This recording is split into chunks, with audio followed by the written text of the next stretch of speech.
Bom dia a todos, hoje quarta-feira, dia 9 de junho de 2021, 10ª semana do Tempo Comum.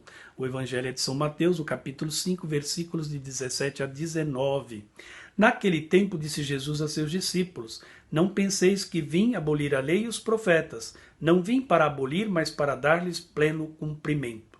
Em verdade vos digo, antes que o céu e a terra deixem de existir, nenhuma só letra ou vírgula serão tiradas da lei, sem que tudo se cumpra. Portanto, quem desobedecer a um só desses mandamentos, por menor que seja, e ensinar os outros a fazerem o mesmo, será considerado o menor no reino dos céus. Porém, quem os praticar e ensinar será considerado grande no reino dos céus. Olha só, uma forma diferente de se cumprir a lei. Por muitas vezes, nós encontramos nos evangelhos Jesus que é criticado pelos mestres da lei, pelos fariseus do povo, em relação à prática da lei. Foi chamado até de anarquista e subversivo, porque, segundo eles, Jesus não cumpria os ditames da lei como era proposta para o povo e nem tampouco os seus discípulos.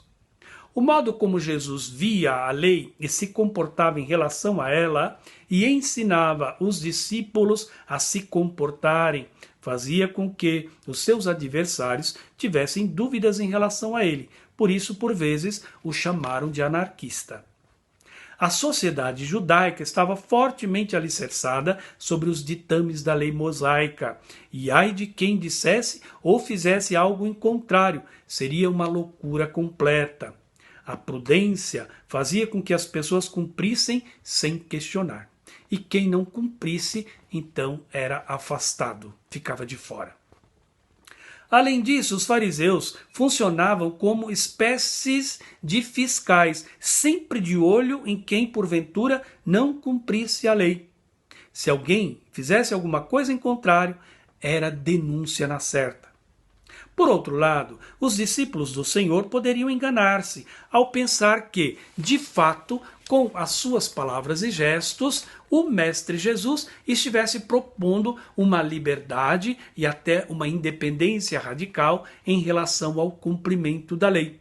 E ainda desmerecendo sem sentido o que vinha da piedade popular. E isso não é verdade. Jesus nunca teve esse tipo de comportamento. Sempre respeitou muito as pessoas.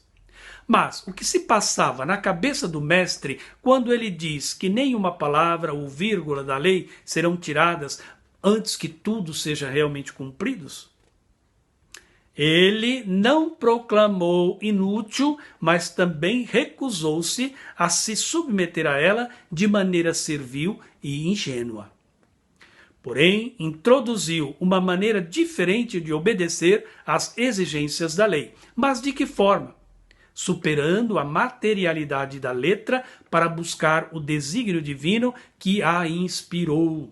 Ou seja, o que é que estava no coração do Pai quando ele deu aquelas leis a Moisés? Jesus vai por aí. Não pelas palavras, mas pelo Espírito, aquilo que está por trás das palavras, ou seja, aquilo que estava no coração do Pai, quando o Pai, então, deu aquelas leis a Moisés. Então, certamente aí é uma outra forma de entender, de ver e de praticar a lei.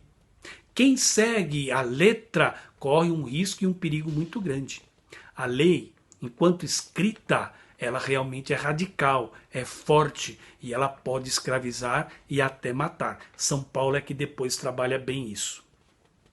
Diante de cada mandamento concreto, importava sempre se perguntar o que o Pai estava desejando ao dar este preceito ao povo por meio de Moisés. Por isso, a obediência de Jesus tocava esse nível concreto de profundidade. E sua obediência, então, era tão diferente das demais pessoas. Mas ninguém podia dizer que ele não cumpria a lei. Pelo contrário, aí se explica a liberdade que ele tinha diante da lei e diante da prática da lei. Ele se atinha apenas ao essencial, o que realmente interessava. E fazia questão de dizer: nisto consiste a lei e os profetas. O resto era preceitos humanos que não consistia realmente naquilo que era propriamente a vontade de Deus. Então é isso. Então a dificuldade, né, que Jesus encontra, sobretudo no meio dos mestres da lei. Pois bem, meu irmão e minha irmã, nós estamos hoje na quarta-feira, liturgicamente falando, a quarta-feira é dia de São José e nós estamos no ano de São José. Vou fazer então a oração dele. Salve, guardião do Redentor, o esposo da Virgem Maria, a vós Deus confiou seu Filho, em vós Maria depositou sua confiança, convosco Cristo tornou-se homem. Ó bem-aventurado José, mostrai-vos Pai também para nós e guiai-nos no caminho da vida. Alcançai-nos graça, misericórdia e coragem e defendei-nos de todo o mal. Amém. Estamos hoje celebrando o segundo tríduo do nosso padroeiro, às 7h30 da noite. Você está convidado. A bênção do Deus Todo-Poderoso, Pai, Filho e Espírito Santo, que desça sobre todos vós, permaneça sempre. Amém. Tenha todos um bom dia e fique com Deus.